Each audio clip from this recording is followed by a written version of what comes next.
We all use YouTube. Even if we don't upload our own videos, it's the most dominant video sharing website online right now. It remains popular, even if the website has gone through some drastic changes since it was bought out by Google. The format has drastically been redesigned. Advertisements are now everywhere, and, most controversial of all, users are now forced to sign in with a Google Plus account. A decision that exposed everyone's true identity for the entire world to see. Although most users seem to hate the new changes when they first happen, they will eventually stomach them due to lack of satisfying alternatives. So we keep watching YouTube videos, in spite of all the times we grumble under our breath. But what if I told you that most of the users on the site are not real? That a big chunk of what you see going on YouTube is not authentic at all, and that some of the most popular users don't even exist. This may sound strange at first, but keep listening. Since Google bought the website, they have proven time and time again that they don't care for their users.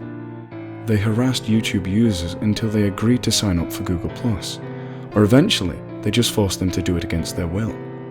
They also catered to the needs of big industries, which resulted in them overly commercializing the site. Since Google came along, users have had to deal with constant advertisements on the website and have their videos censored over ridiculous copyright issues, such as having a pop song playing in the background of their videos or making a short fan film. What most people don't realize is how far Google is willing to go to keep some level of control over the users. To help influence and manipulate the real users, Google secretly created fake users and has them pretending to be real. Some of the people on the site are real, or at least used to be. This includes the people who signed up for the Google buyout and the users whose channels stand little chance of being noticed, or at least becoming a mainstream hit on the site. But those who are popular on the site are all really fake users. Even the people who claim to be honest bloggers at home. These also include people that may have their own website or podcast outside of YouTube. Many of them are actors hired by Google, following a script written for them. Their interaction with each other is all planned and rehearsed. If they have their own popular website or podcast, then it's highly likely that it's secretly being paid for by Google. Some pre-Google buyout bloggers and undiscovered users who show potential of becoming popular are offered a chance to join Google. If they do so, they must follow a script written for them and never upload a video without getting permission first. In exchange, Google will promote them all over the internet and make their videos easy to find. If they turn down the offer, then Google will make sure their videos will never be seen again.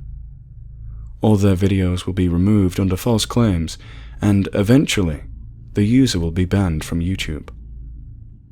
Believe it or not, that's not the strangest part. Here is where things start getting weird.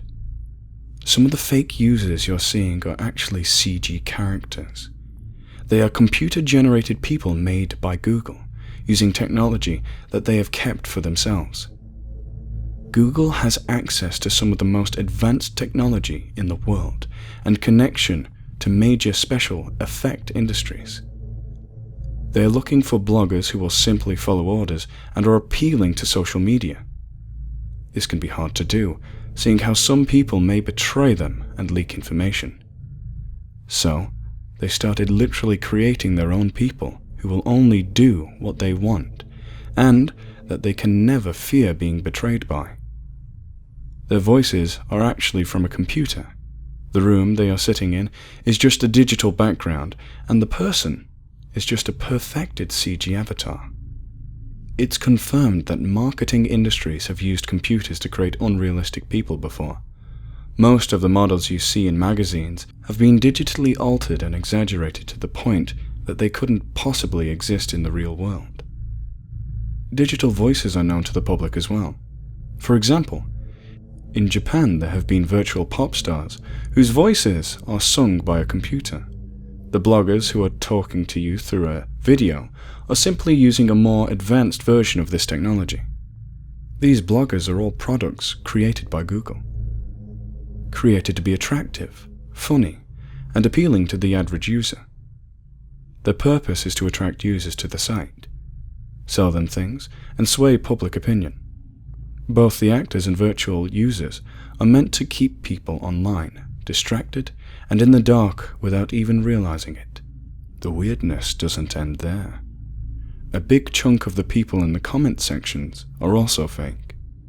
This is not to say there are no real internet trolls, but there are a lot less of them than you think. Most of you know of the spam bots that appear in the comment sections, offering a link to a suspicious website that will most likely give you a virus. It's no secret that those people are just bots programmed to leave random links, but the secret is that Google has access to AI technology.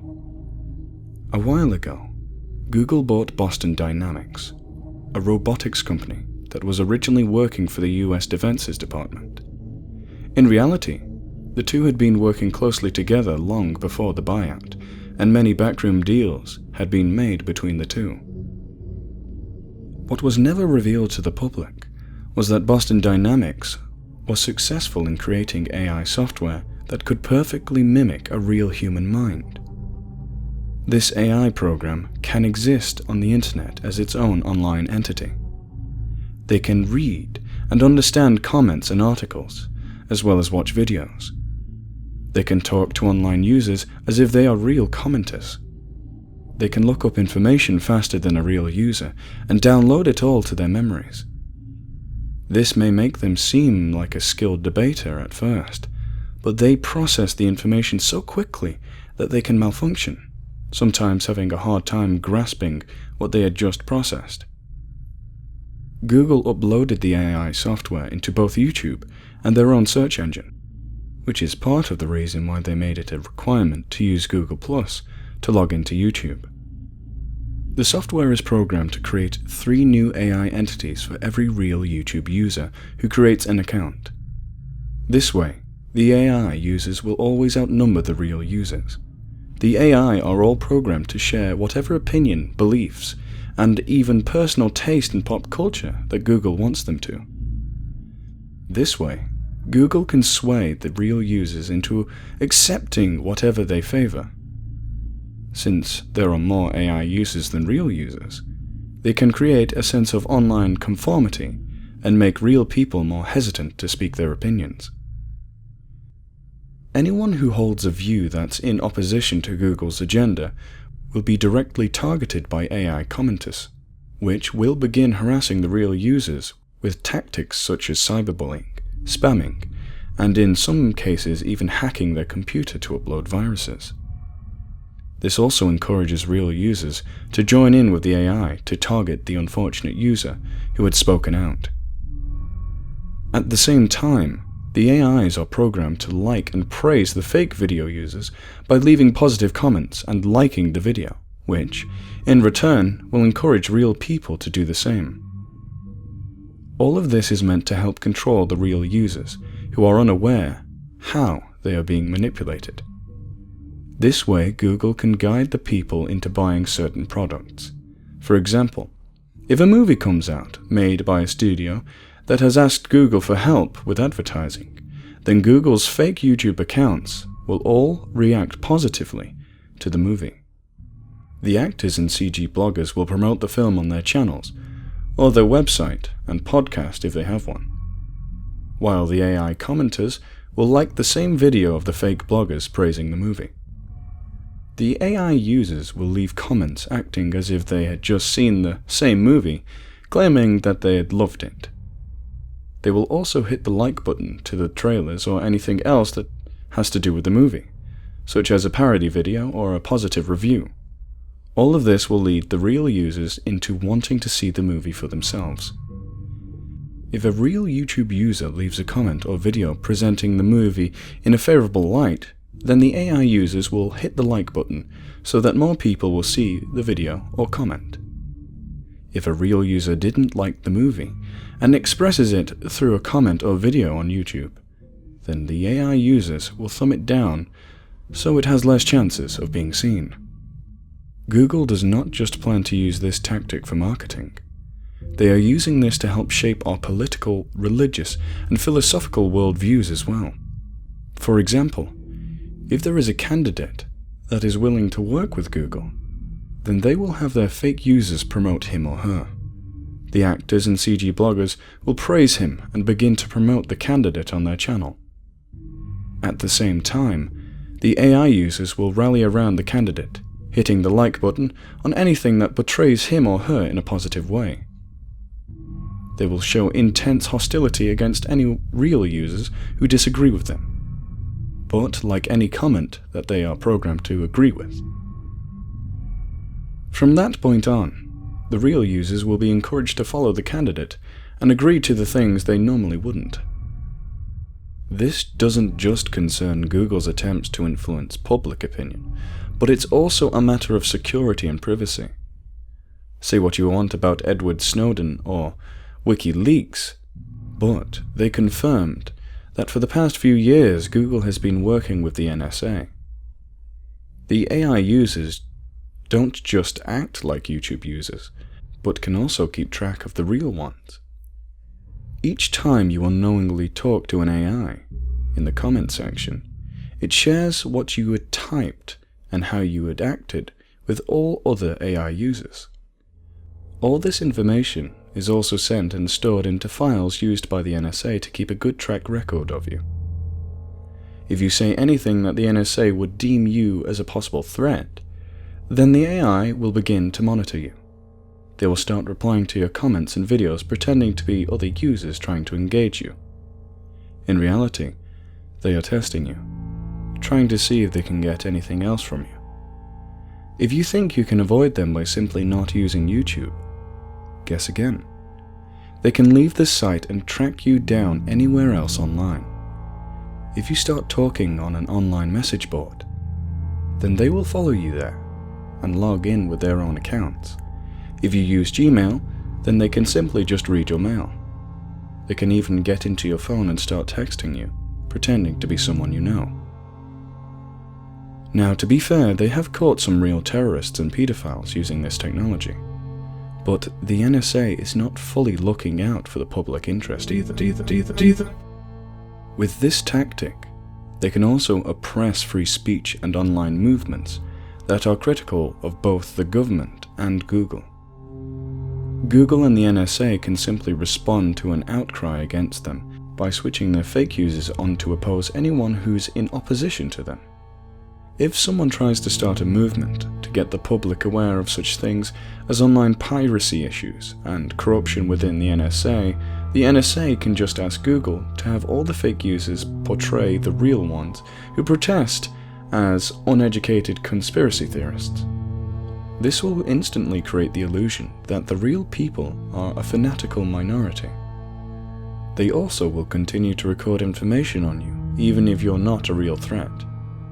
Some people have gone missing or found themselves wrongfully targeted by the law enforcement after saying the wrong thing online. The AI users that are watching you might confuse troll comments or sarcasm for a real threat. In other cases, they may target you just for holding views that people in power want to oppress. Also, don't be shocked if Google will start using scapegoats and have their fake users blame everything on a selected group of people to distract you from their own corruption. This all leads to one final question. Will Google try to take down this message? Anyone who shares this message may become a target of the fake users. But it doesn't matter. Google has already determined that you won't do anything about it. They have seen how real users do little whenever they are mistreated by them in the past. They made notes on how real users hated having their identity exposed, but eventually accepted it.